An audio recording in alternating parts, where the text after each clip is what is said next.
میں آپ کو بتاؤں کہ امریکہ اور پاکستان نے پہلی بار ایک مشترکہ بیان میں داعش خراسان، القاعدہ، تحریک طالبان پاکستان اور بلوچستان لبریشن آرمی کا نام لے کے کہا ہے کہ دونوں ملک ان دہشت گرد گروپس کے خلاف مل کر کام کرنے کے لیے پرعزم ہیں۔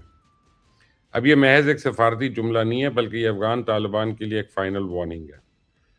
پچھلے کئی برسوں سے پاکستان امریکہ اور مغربی ممالک کو یہی سمجھانے کی کوشش کرتا چلا آ رہا ہے کہ افغانستان میں سرگرم دہشت گرد گروہ صرف پاکستان کے لیے نہیں بلکہ پورے خطے کے امن کے لیے خطرہ ہیں۔ عرب واشنگٹن اسی خطرے کو تسلیم کرتا دکھائی دے رہا ہے۔ اس سے بھی اہم بات یہ ہے کہ اس وقت افغانستان کے اندر طالبان کے خلاف مزاحمت زور پکڑ رہی ہے۔ بدخشاں میں مزاحمتی گروہ جو ہیں طالبان کو پیچھے دھکیل رہے ہیں۔ 3 اضلاع پر ان کا قبضہ ہو چکا اور کندہار میں جنرل سمیع سادات کی فورسز نے کندہار سپن بولدک روڈ کو بلاک کر کے بغاوت کا باقاعدہ اعلان کر دیا۔ تو کابل کے اندر طاقت کے مختلف مراکز پہلی تقسیم کا شکار ہیں، تو کیا اب ہم سمجھیں کہ افغان طالبان کے ساتھ ساتھ کالعدم ٹی ٹی پی اور کالعدم بی ایل اے کے خلاف فیصلہ کن کارروائی کا وقت آ چکا ہے؟ تو امریکہ نے پاکستان کا دیرینہ موقف کیوں تسلیم کیا کہ افغان طالبان نے آنے والے خطرے کو بھانپ لیا؟ طالبان اور ٹی ٹی پی کی نئی اسٹریٹجی کیا ہے؟ افغانستان میں اگلا محاذ کہاں کھلے گا؟ اور سب سے اہم سوال کہ دہشت گردی کے خلاف پاک امریکہ تعاون سے طالبان کو کیا نقصان ہوگا؟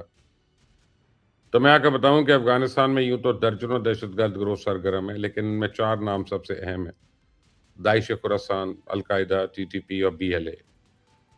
اور پاکستان کا دیرینہ موقف یہ ہے کہ ان دہشت گرد گروپس کے نیٹ ورک افغان سرحدوں کے اندر محدود نہیں ہیں، ان کے مالی ذرائع مختلف ملکوں تک پھیلے ہوئے ہیں اور ان کی کارروائیوں کے اثرات پورے خطے میں پڑتے ہیں۔ تو اب اگر واشنگٹن اس معاملے میں اسلام آباد کے ساتھ عملی تعاون بڑھاتا ہے تو اس کا مطلب یہ ہوگا کہ آنے والے دنوں میں صرف فوجی کارروائی نہیں ہوگی بلکہ انٹیلیجنس شیئرنگ، مالیاتی نیٹ ورک، سرحدی نگرانی اور دہشت گردوں کی نقل و حرکت بھی مشترکہ توجہ کا مرکز بن سکتی ہے۔